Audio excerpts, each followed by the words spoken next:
Absolute Radio. This is Frank Skinner on Absolute Radio. I'm with Emily Dean, yes, her, and I'm with the cockerel. Thank you. Emily never got her little tune, did she? I got yes, her, and you got the special jingle. Well, you know, I like to mix and match. Yeah. It's a little mix and match. That's what I like to do. You can text us on 81215 about anything. I mean, I'm talking about anything. Let me hear you say anything. Anything. Thanks. Frank, we've already had some texts and emails in. Well, what do you know? On 81215. This is a little callback to, do you remember IEMs? Idiotic Eureka Moments. Ah, yes. It's. I'd say that's a Absolute Frank Skinner show, whatever it's called. What's it called, this show? I don't know, your manager's here, ask him. Okay, what's it called, John? Frank Skinner Show. The Frank Skinner Show. That's what I like about him, sharp as a tack. One of the evergreens of this show is the IEM, the Idiotic Eureka Moment, and for new listeners, I think I've heard there was 4 in the last month. What it is when you suddenly realise a joke or a pun or something after many, many years. The example I always think of is that someone sent in and said they didn't realise that Sooty and Sweep was a sort of themed gag. Chimney thing. A chimney-themed duo. For many years. It came in from an idea from one of our listeners, the IEM, but I'm always looking out for them. I heard a cracker this week myself, but carry on. Did you? Okay. Well, we'll get to yours, but we'll start with the listeners. Good. Because they pay our rent. This is from Nugget. He says, morning, Mr... Nugget or Nougat? No, this is Nugget. Okay. He says, that might be his prison name or something. Yeah. There was a Nugget in Big Brother, do you remember? I used to wear a hat. Yeah, there was. Morning, Mr. Radio, Gemily and the Cockerel. Is taking off that Mr. Radio. It is.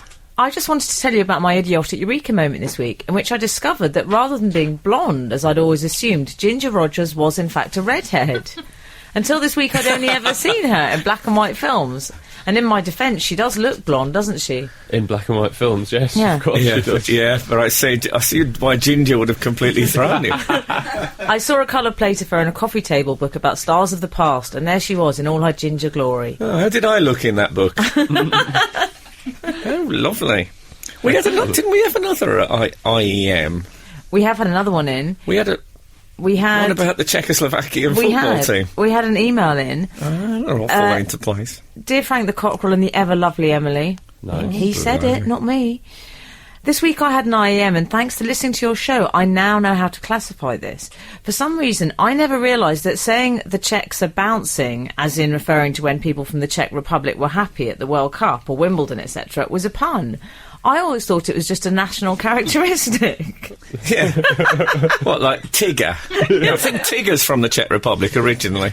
It also probably proves that this gentleman hasn't been in many financial problems. Like if he doesn't know that the Czechs are bouncing... The Czechs are disappearing, aren't they? He never hear of the bouncing Czechs. So it's a forgivable delayed Eureka moment, that, isn't it? But yeah, he's right, they do say that when they're doing well at football. They love that. I remember Kevin Keegan once commenting on a Euro Championship game, and with the delight in his voice when he said, I think you could say that if they get knocked out of this, they won't Romania about Romania. He was so pleased with himself. That was definitely his best ever comedy moment. Maybe falling off the bike on Superstars, but it's a close thing. They always used to say if ever a team did well, they'd say if Huddersfield did well, I'm saying this because it's the Cockerel's team, they'd say things like that, and they'll be dancing in the streets of Huddersfield tonight. And the best one of them I ever heard was someone said they'll be dancing in the streets of Total Network Solutions tonight. Which is the only ever, I think, British team that had a completely sponsor-led title. But I'm glad they're back on the IEMs. I love them. I love an IEM. I mean, for many years, I didn't realise that Sean Hughes was a pun about sheep. Oh, yeah. Sean Hughes. Yeah. I had no idea that it suddenly struck me one day. And I'd met him and he never even, dropped a hint. But this week, I was talking about IEMs, and a woman said to me, a woman I work with called Claire, said, that's funny, she said, because it was just struck me last week that the Beatles are spelt like that because of their sort of beat. Oh, like the Mersey beat. Yeah. Brilliant. See, the Beatles, you still learn things about them.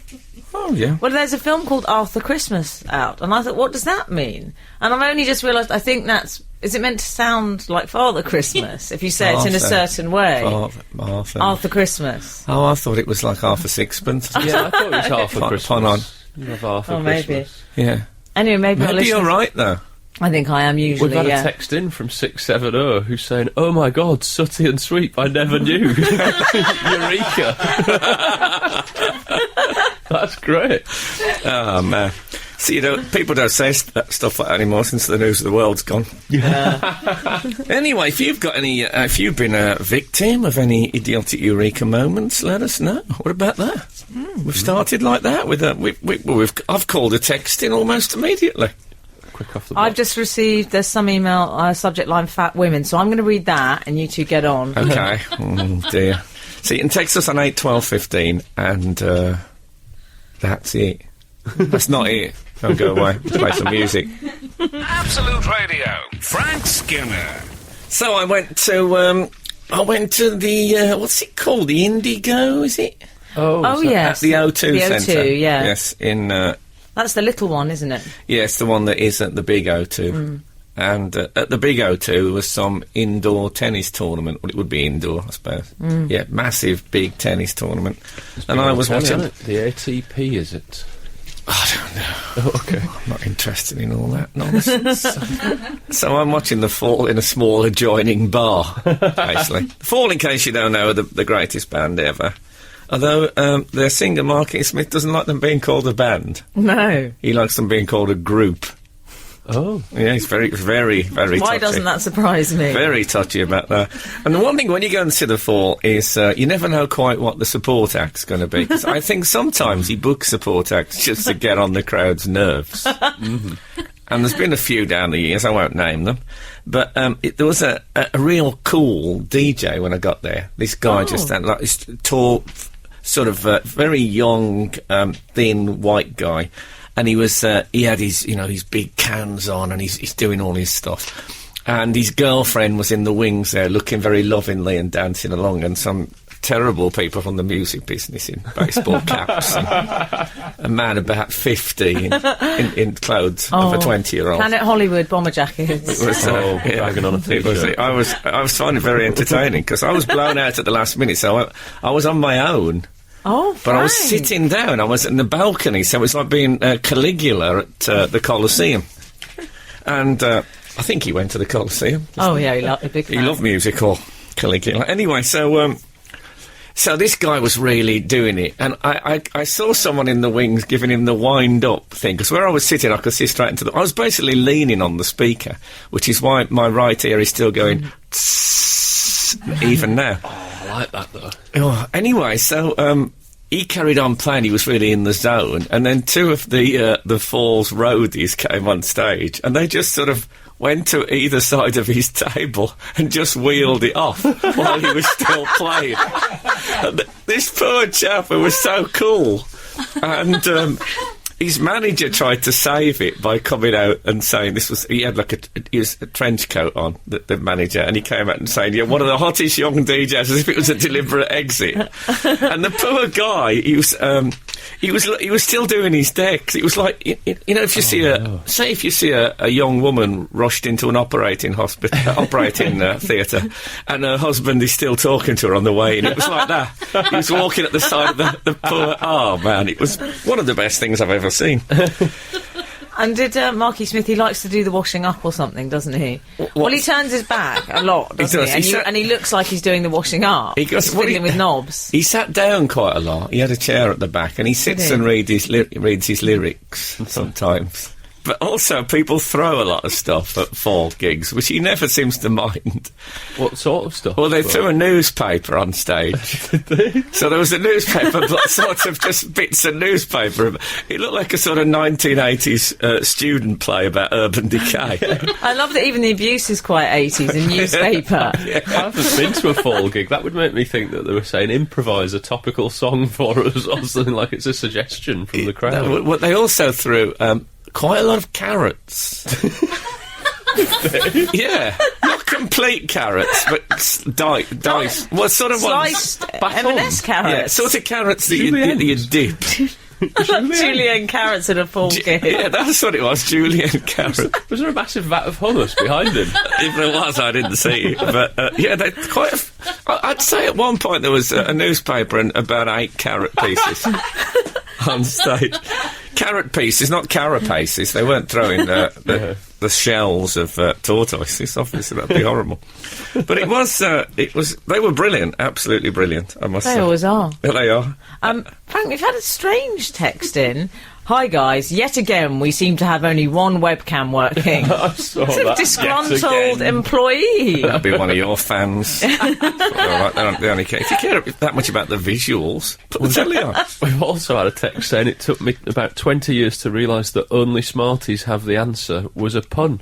And I have just realised I don't that get as well. it. I don't didn't get know it. that. What is it? Smarties. That is great. Smarties, like smart people. I don't get it. There you have live 3 idiotic Eureka Moments. 3! Yeah, a treble. A treble. Oh, marvellous. Absolute Radio with Frank Skinner. Frank, we've been having some idiotic Eureka moments in. We've just had one in discovering what the HP stood for on the sauce bottle, even though the answer stares at you from the label. It only took me 39 years to find out. Oh, yes, Houses of Parliament. Yeah, I like that little insight into our demographic there as well, with the 39 years. People Yeah. around the country going, oh, yeah, the radio now, I hope. That's what I hope. We've had another text in, pride always comes before the fall, which is a rather fine pun. Oh, yes, on the cocky young DJ. Yeah, I don't know if he exactly. was that cocky, he just seemed very into it. But it's a great pun, I'm loving it. I was so excited about the fall. I was saying that I went to see the fall at the O2. Fall at the O2, I'll never say that again in my life. Or that small place in there. And... because, as I said, there was tennis on at the night. When I left there, all the tennis crowd were coming out. And I thought, oh, God, I hope anyone doesn't see me and thinks I've been to the tennis. Did you? In a list of things to be embarrassed about, the idea that anyone thinks I go to indoor tennis. Indoor tennis, surely, Henry VIII should have been in that tournament. Well, exactly. Yeah. He was the one who used to banging up the walls and all. He looking at me very... he certainly was the one who used to... banging up the walls? No, I meant when he played real tennis. Oh, don't, You're hanging out please. with Marky Smith too much. So anyway, I was so euphoric after the gig, completely euphoric, that I got into... You should have seen Marky Smith. Euphoric. I knew him, Horatio. I got into this car, not any car, I got into a cab, although I will buy any car, if anyone's selling one. And he had Smooth FM on. Oh no, I didn't object. I was in such a good mood. And what should come on but the Bangles doing Eternal Flame? Oh, I love that. So I started singing along, close your eyes, give me your hand, darling. And I said to the guy, come on, sing up. And he seemed genuinely disturbed. And I was really blasting it out, and I kept saying, here we go, on the chorus. And he didn't speak to me again for the entire journey. Did he leave it on, though? You did call him darling. He was too frightened to switch it off. Awful if you just turned it to talk radio or something. Oh, yeah, that would have been while I was mid. That bit that goes, when you think she's going to go, an eternal, and then she suddenly goes, flame. That, if I'd just gone for the high bit and he turned it on. That's what I call a truck driver's gear change, that. Yes, that's not what you call a truck driver's gear change. Do you know, David Baddiel does a very fine rendition of that song on the piano. We've had another idiotic Eureka moment, Frank. My Eureka moment was after watching Wacky Races as a child. I later found out why one of the racers was called Pat Pending. That's Jeremy from Watford. Yes, and for those of you who don't get it, it's used to get things that said Pat Pending. It meant that the patent was still pending. It's an educational programme this morning. Isn't it? In so many ways. Speaking of education... Yeah. Oh. Ed Balls... I'm just marvelling at your link. Yes, Ed Balls cries at the Antiques Roadshow. Apparently so. Yeah. And I can understand that. I often cry when I'm confronted by human greed.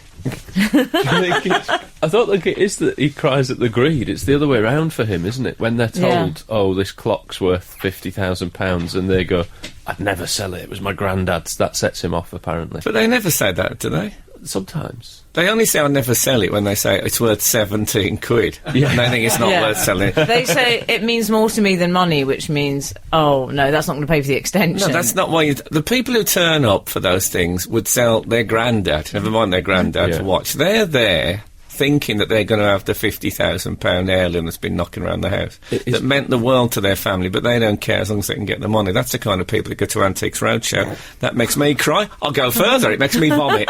The people that turn up to they all look a little bit like they'd be in the crime section of the Daily Mail, those people, don't you think? Well, maybe. I don't know if I'm prepared to go along all the way with this. Who else was that? Oh, I like the one, Rory Stewart. Do you know Rory Stewart? He's a Tory, he's a Welsh Tory MP. Oh, they do exist. Yeah, his thing that he cries out is anything where a dog dies. Oh, really? That's what he said. Now, I don't know if he's seen it under the Baskervilles. But I cheered when it finally went down. You see loads of films when it's great when a dog dies, isn't it? Yeah. Bang. No, but like when they're, when the Nazis turn up with their shepherd dogs and the escaped prisoner has to shoot them down. The Nazis turn up with their shepherd dog. That had to be done. That famous scene. Do you not know it? Yeah, it's a strange list of things that make them cry. Well, Ed Balls, he cries at Sound of Music as well. Right. Specifically when they sing The Sound of Music, which made me doubt whether he'd seen it. Yeah, he's seen what he's done. He's seen that bit where they sing The Sound of Music. If you're going to cry at anything, you're going to cry at Lonely Goat Herd. Obviously. Well, I don't know. I think it's when the young boy is revealed as a Nazi. Because I hate it when you're going out with someone and you suddenly discover they're a Nazi. Discover their Nazism. Yeah, it's really it's a real. How do I handle this? You know what I mean? Suggesting it's a deal breaker. Well, not necessarily, but it could lead to awkwardness. Absolute Radio with Frank Skinner. Frank, we've had another idiotic Eureka moment in. They're pouring. This is from David in Saffron Walden. He says, my recent IEM is Bill Haley and the Comets. Yes, well, that's an interesting one, because Bill Haley and the Comets, obviously some sort of pun on Halley's Comet, but Haley was called Hawley before that in England. Oh. And that was always his name. And then after Bill Haley got so famous that young people started calling it Halley's Comet. So the pun changed the pronunciation. That's another IEM for us, because I didn't know that. Yeah, but only in recent years they've started calling him Hawley again. People have got a bit gone back to the thing. So Bill Haley, rock and roll changed science. What about that? Wow. I feel a documentary coming on. Yes. Yeah, I feel one going away. So we were talking about politicians and what makes them cry.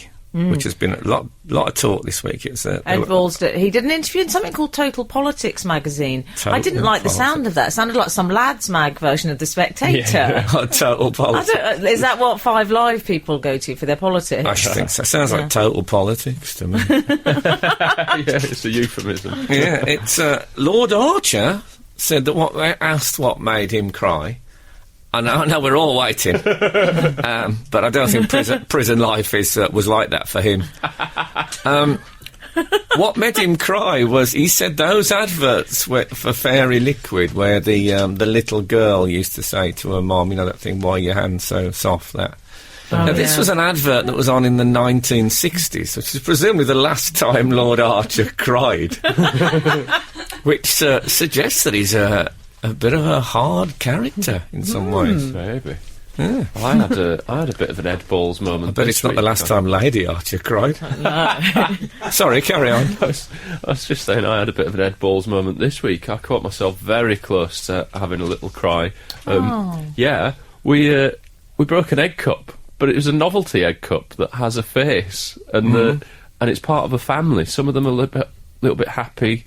One of them just looks a bit wobbly and quizzical, and it fell onto the floor and smashed. And I think it was something to do with A, the fact that it has a face and is a member of a family, and B, I get a real joy from boiled eggs and soldiers. I just find it very like, oh, boiled eggs! Like, it's happy, and it's a happy food stuff, isn't it? You're both looking at me like I'm slightly simple. No, I think Emily lived on boiled eggs and soldiers for many years. I think everyone's cheered up by boiled eggs and soldiers. Even Hitler would have been happier after a boiled egg.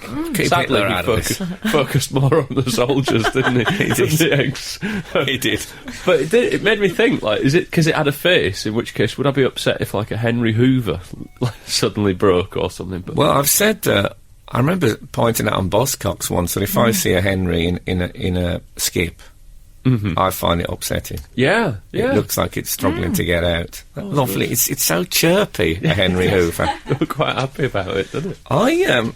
I remember I cried at the Inside Out baboon in the Fly movie. You remember they tried to transport the baboon through the special machine? It came out inside out. Yeah. Did that upset you? It did, yeah. I can't look at any kind of ape inside out. Baboon.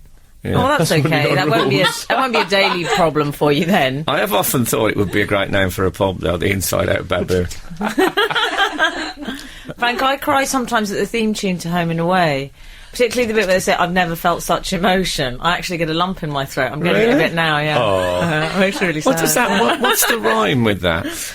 I've never felt that. And from the very first moment I met you, I never felt such emotion. There is a rhyme. I'm walking on air just to know you are there, everybody. Hold me in your arms. Yes, it is. I'm feeling emotional just thinking about it.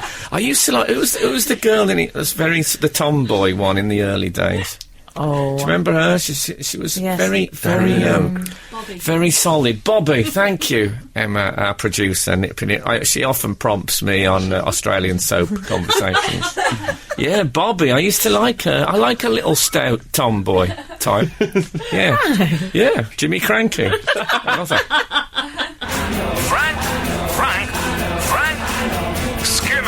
Frank Skinner. Absolute Radio. Cars, Gary Newman. Oh, my girlfriend loves him. Whereas I love Gary Newbon. And that's the difference between us. What else? We've had some texts and emails in, Frank. We've had, we were talking about odd things that made people cry and idiotic Eureka moments. Ben says, the Hulk theme music used to make me cry. Oh. Watching it now, in Oz, you can see the programme is just Murder, She Wrote with a green muscle man. I don't remember the Hulk theme music. Oh, it was so sad. I never use the phrase ever so, but I'm going to say it's ever so sad.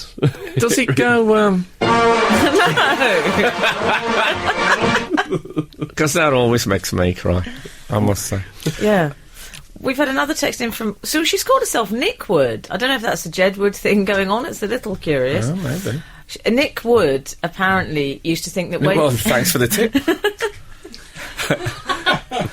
Oh, that's pleased me immensely.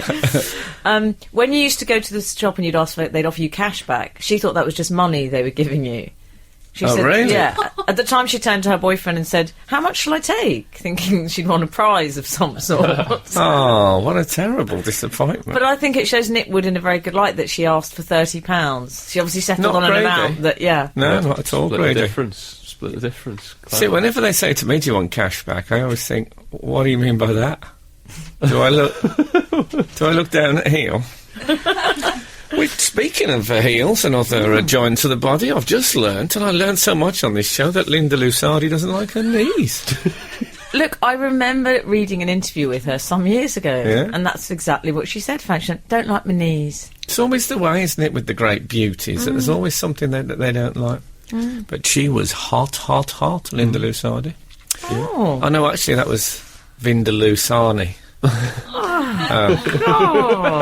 Yeah, I got completely confused by that. Well, I loved her knees. Oh, I'll say it again. Oh, God. What else? Well, Frank, I've been partying. this week. Like it's 1999, or No, that was a different kind of party I had back then. Yeah.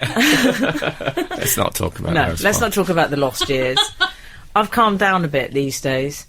So, but it was an InStyle bash, because obviously when I'm not here, I am working for fashion magazine InStyle. Don't say working for. You're the deputy editor. Yeah. Don't get modest now at this late stage.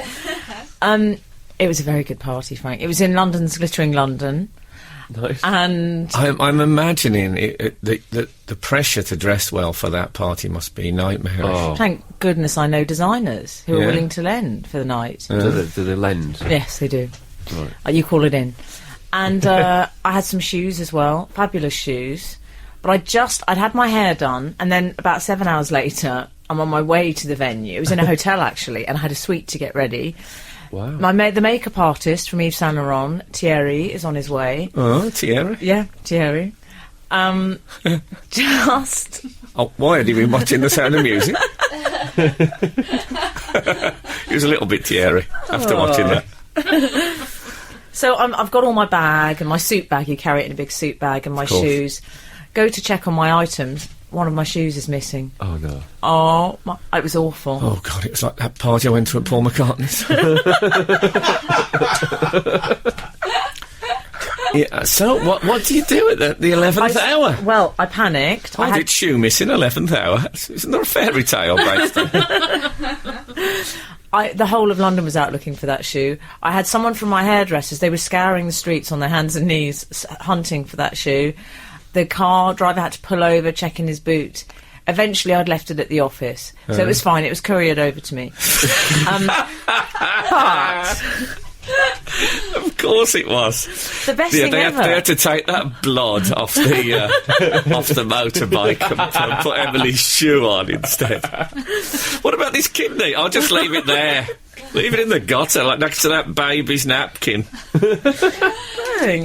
Guess what, though, Frank? The best news of all. I met a new best friend. Oh, good.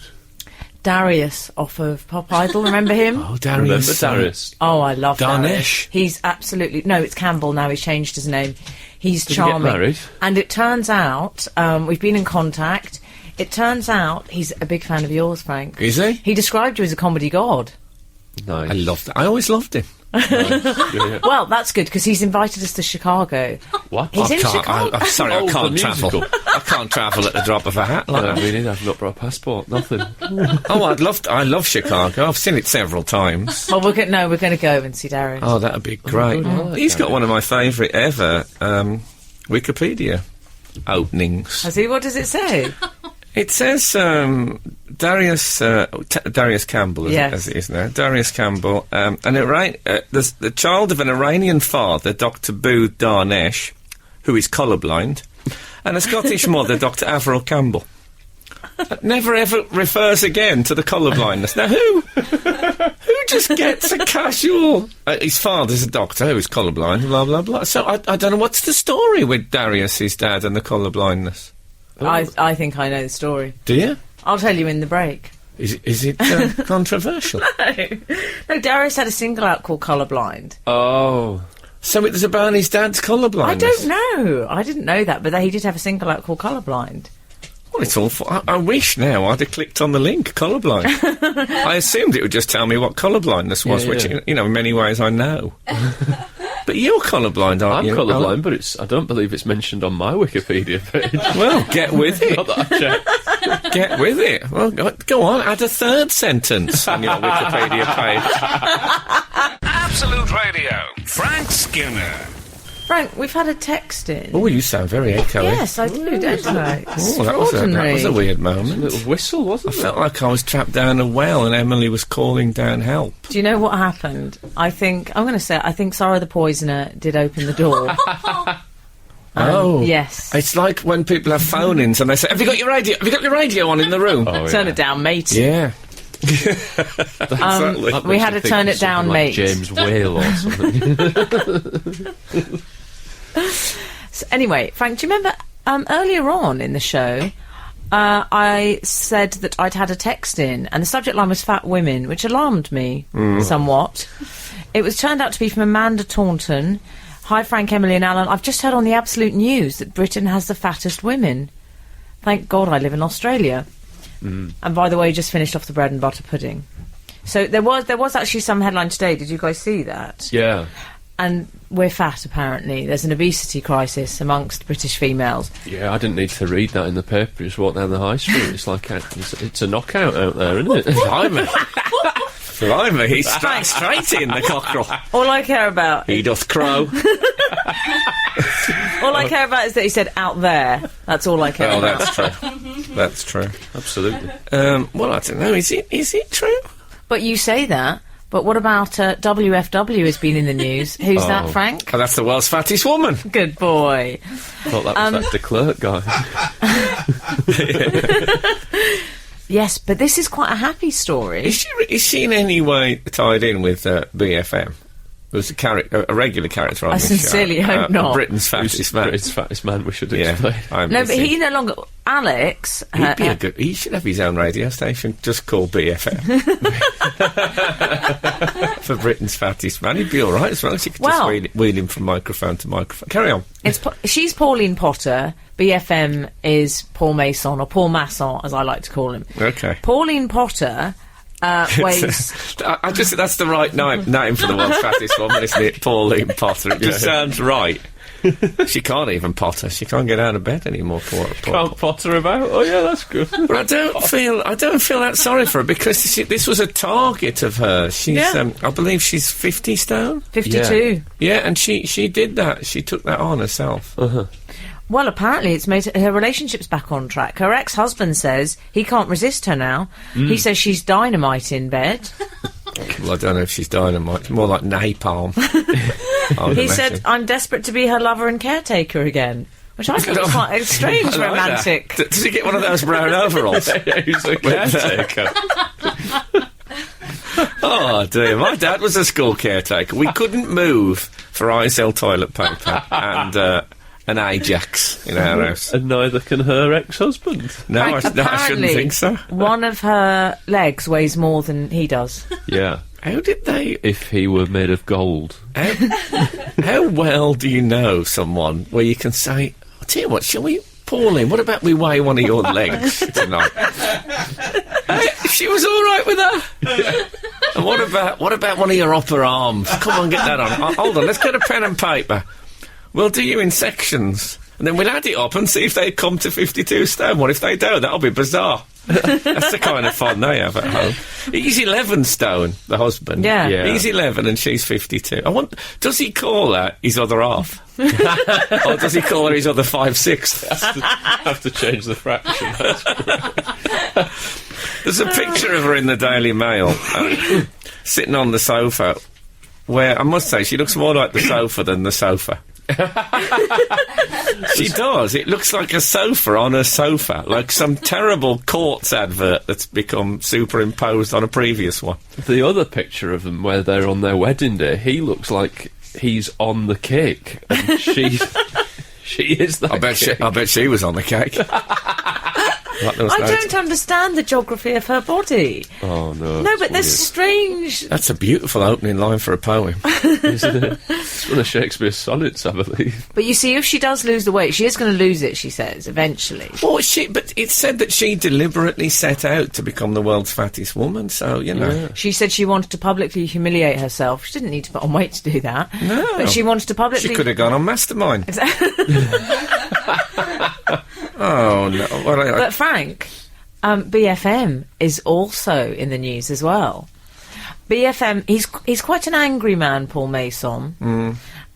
He's angry because, basically, he wants the National Health to pay for... he's got a lot of excess flesh. Well, he's lost weight, hasn't he? Didn't he lose 40 stone? Yes, he has, yeah. The baggy jumper. They're left with the baggy jumper, aren't they? The physical... You can't lose 40 stone. It doesn't make any sense. Yeah, it's carelessness, isn't it? I think Oscar Wilde said. I don't get it. I blame the Guinness Book of Records for all of this. Do you? I do, totally. The Guinness Book of Records tempts people to get fat and do things like eat 20 pork pies in a minute and grow their fingernails. So it's like some mischievous god making fools of the people below. I hate the Guinness Book of Records. I'm going to start burning them in the street like what the Nazis used to. Well, they didn't burn the Guinness Book of Records. They were fine with that, apparently. Well, they would be, wouldn't they? They're all in it together. Absolute Radio with Frank Skinner. This is Frank Skinner on Absolute Radio with Emily and Alun Watson. With Alan Cochrane. Yeah, I don't think of you as Alan Cochrane anymore. That's what that moment when a nickname completely takes over. Uh-oh. Yeah. Frank, we had a tweet during the week. Did we? Have we even got a Twitter? Oh, Yes, we haven't have. Yeah. We have. I think it's Frank on Absolute, isn't it? Is he? Yeah. People And always ask Emily's- if you're going to join. Mine Emily's is. got her own. I've got my own. People always say, is Frank going on? My Twitter stream is just no, he's not interested. No, he doesn't like it. No. Fair enough. It's a fair summary. Yeah. Makes a change for me to say that word as well. So this was from Pines and Needles. I like what they've done there. I know Do you know Pines where- and Needles. Oh, okay. Well, they've said the living legend, that is Mr. Frank Skinner, has just got a tree from our Battersea Park store. Send us a pic, Frank. Brilliant. Comedy god, living legend. Yeah. Good day for you this morning. isn't it? Oh, man, I tell you, they're rolling in. A bit like Russell Grant. Did you see Russell Grant's performance on... he began with him being fired out of a cannon. I heard about this. Not really. I mean, but I really thought, when they saw him in the cannon, I thought it'd be great if they just fire him into the air at Wembley Arena. He just lands on a concrete floor 60 feet away. And then they just get someone else comes on and dances. They just don't mention it anymore. But it didn't happen. He just popped out the cannon and danced. So, Frank, Can I say the cannon was not an Anglican churchman? It was a piece of weaponry. I'd like to go back to the living legend wandering round Battersea. You don't get many of those around there. No, well, my girlfriend had this theory that if you get a Christmas tree really early, it works out cheaper because you get more days out of it. Right. Yeah.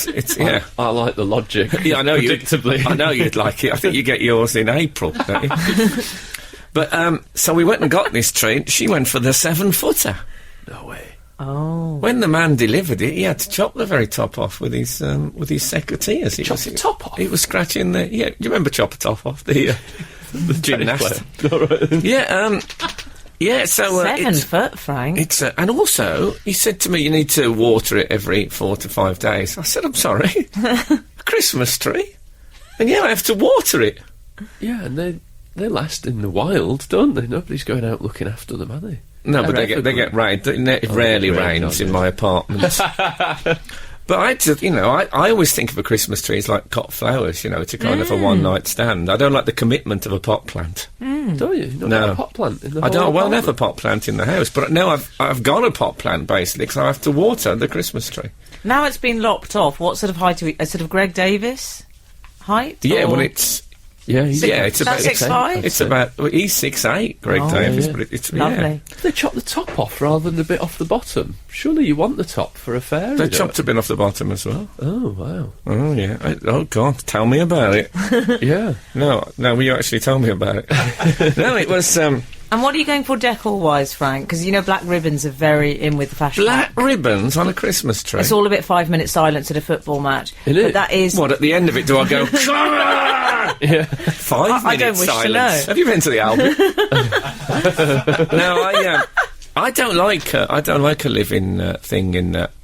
I mean, cut flowers, they're already dead, and the Christmas trees. Yeah. That's why I won't have a pot plant. Really? And now I feel like I've got the responsibility of looking after this tree, which I don't. Yeah. To me, if you take a plant that's living into your home, it's like you've captured it and you've imprisoned it indoors where it doesn't want to be. To me, it's no worse than having or no better than having a flamingo in the flat, for example. Oh, well, our house is awash with flamingos and pot plants, so we're going to have to agree to disagree. What, you on this. keep the flamingos in case a coin rolls under the sofa. You can't get at it. Yeah, so anyway, it is a beauty, but at the moment, Kath it's been here a week, Kath hasn't dressed it yet. Oh. So it's just a big tree in the corner. Right, it is literally like you've bought a pot plant. That's not Christmassy, is it? And then at work, because I work in an office, somebody said, why don't you get a pop-up tree? That's what they do at Sainsbury's. So I thought, that sounds brilliant. A pop-up... And I imagined it would be like one of those top hats where you just hit it, it goes, and it's there. It doesn't pop up at all. Oh, that could be dangerous. I imagined somebody saying, oh, look at this, what's this lovely present? Whoa! Straight through the chest. And their heart hanging where an angel would have been. Maybe the pulmonary artery and the aorta on the branches below. In a tinsel formation. But in fact, it's just like a flat... It's like a cow pat. Is what it's like, and you have to protect the middle of it. If you can imagine a cow pat with a hardened, pointy bit in the middle, which they may well have, come to think of it, formed by closure. Oh, right. And you pick it up like that. If you can imagine, so it doesn't pop at all. There's no popping mechanism. So it's not just a fake tree. It's not just a word for a plastic Christmas tree. No, a pop-up tree. I thought it would pop up, but it lies flat. You know when you get like those lampshades that lie flat and then you pull them up and they're like a lantern thing? Yeah. It's like that. We've got one of those, yeah. You've got one of those as well? One of those, yeah. Your house next to the flamingo. It's like one of these houses of the future you live in, like George Best used to have. Did he? Oh, he had a house of the future. He told me once, George Best, that he got in one night and he could hear the dog barking furiously. And what happened was that the window shutters were going up and down of their own accord, and his big guard dog was under the table yoking with terror. Little moment from the life of George Best there on... Ian Wright, I heard from the news, thinks West Bromwich Albion will lose today. Ian Wright. Absolute Radio with Frank Skinner. 760 was texted in saying you could get a Lego tree like they have at St Pancras Station. That sounds great. Haven't seen that. I like the idea of that. I like the idea that people will be standing looking at it thinking, is that real or plastic? But it's Lego. Big, there's a Lego everything now. Yeah, there is. There really is. I don't know if you saw this week, Frank. There's a story that Joey Barton has said that he may quit football to become a Catholic priest, amongst other things. Oh, it's very up your straws with that story. It's got everything. Football, Catholicism. Joey Barton, in case you don't know, he's a sort of bad boy footballer. Isn't he?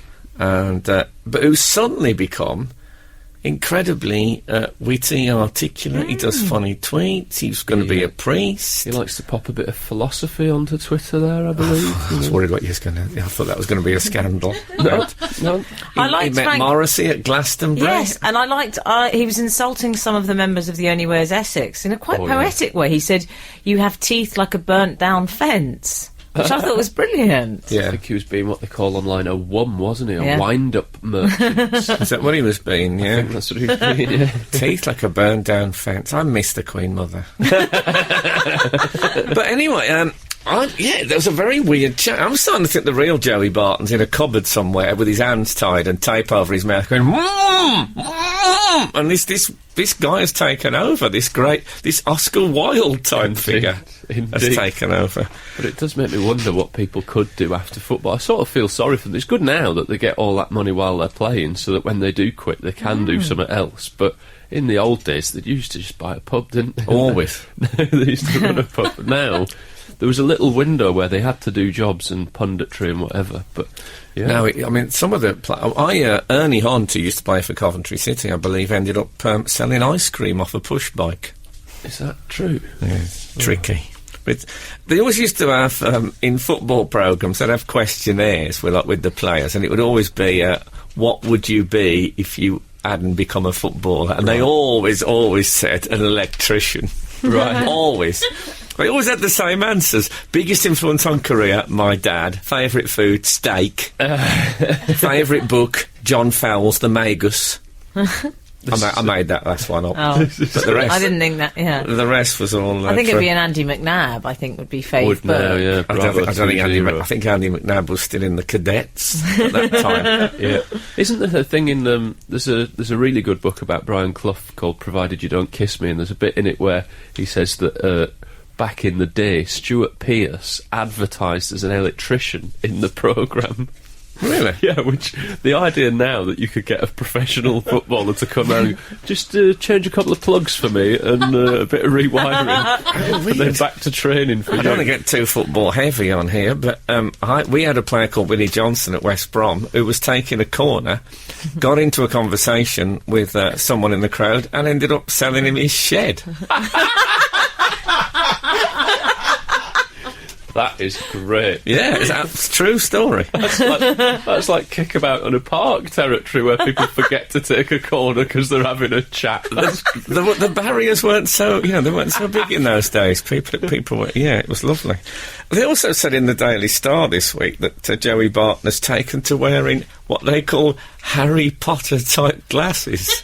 Has he? Yeah, Harry Potter type spectacles, they said. Because I remember thinking, I saw a picture of him in spectacles, not there, but they're not at all Harry Potter-ish. They're just spectacles.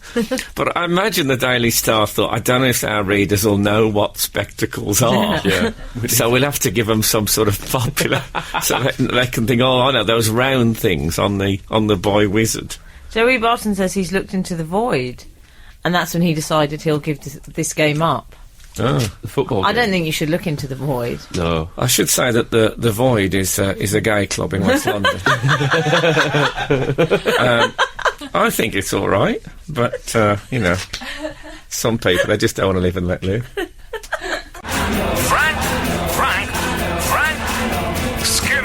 Frank Skinner. Absolute Radio. So if Joey Barton's going to end up being a Catholic priest, he also said in there that he was going to be a financial advisor. I love the idea of footballers and getting different jobs. Perhaps Carlos Tevez could be a tramp just refusing to get off the bench and muttering that he misses his family.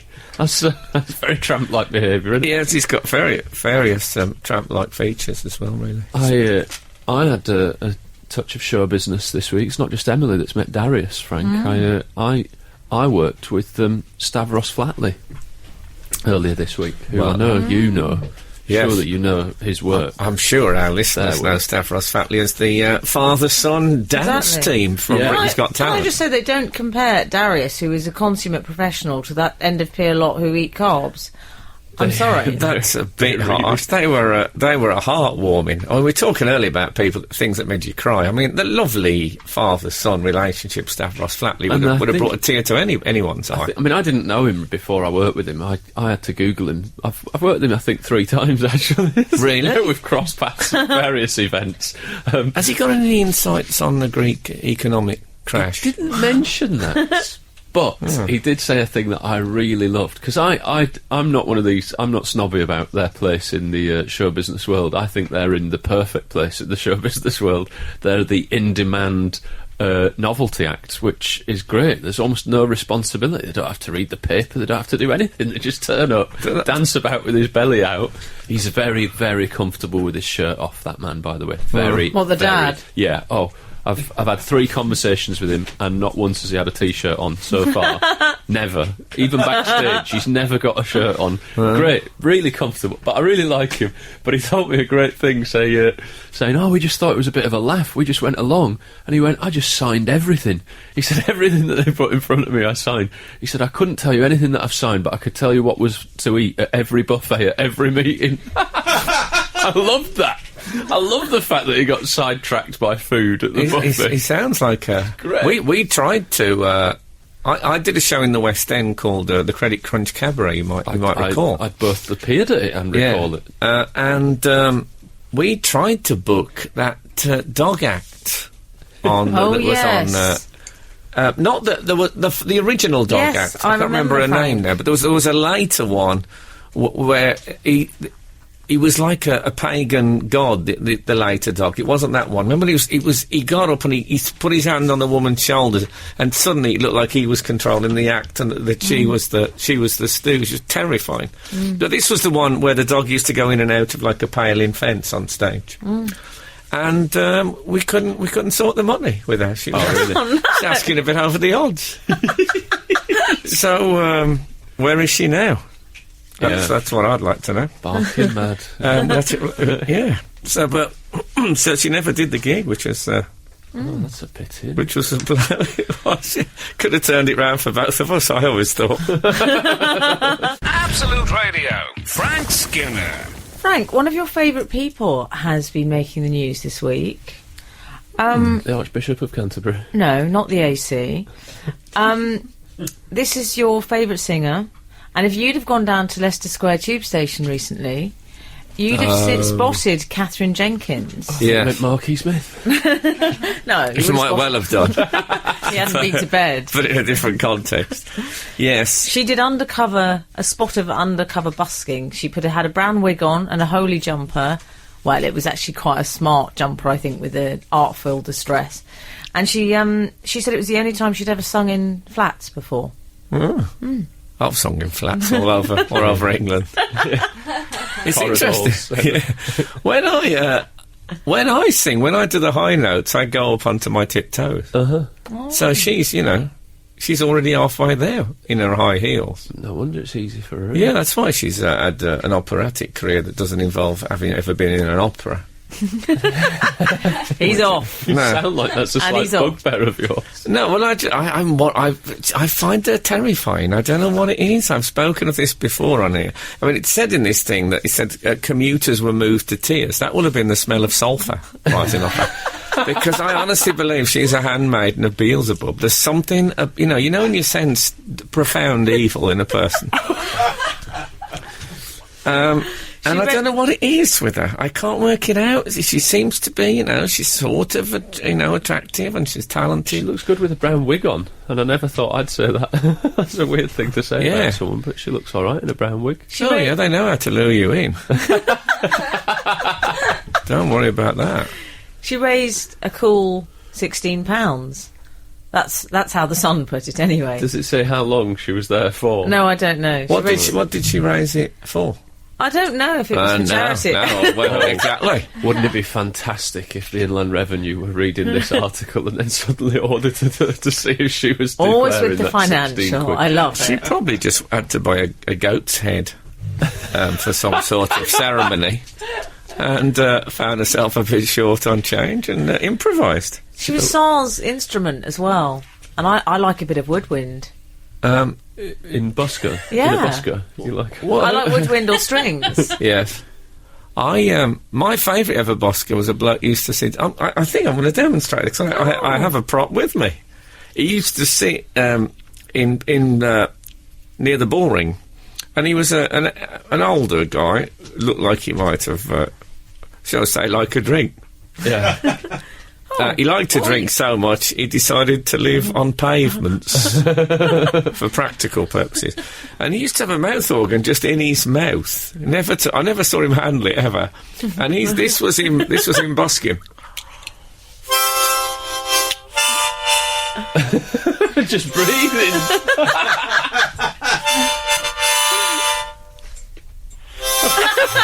But for all day. He's one of the few buskers I ever gave money to ever. It was like the music of the Spheres. As you say, it was just the sound of life, of human life being passed through reeds. It was marvellous. And when I see these ones that are highfalutin now, I think, yeah, okay, they're clever and they've learnt now, but they'll never move me like that guy did with the mouth organ. I don't know what happened to him. I imagine he got drunk and had to have a big pin through his head to hold his face on.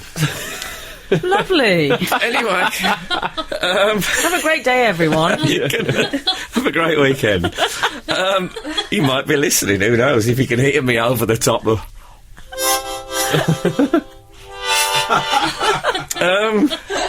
Not the Weekend podcast is available from Wednesday. That's us talking. And so that'll be good. Sarah Champion is next, and if the good Lord's willing and the creeks don't rise, we'll be back this time next week. It was lovely. Ta-ra a bit. Absolute Radio with Frank Skinner.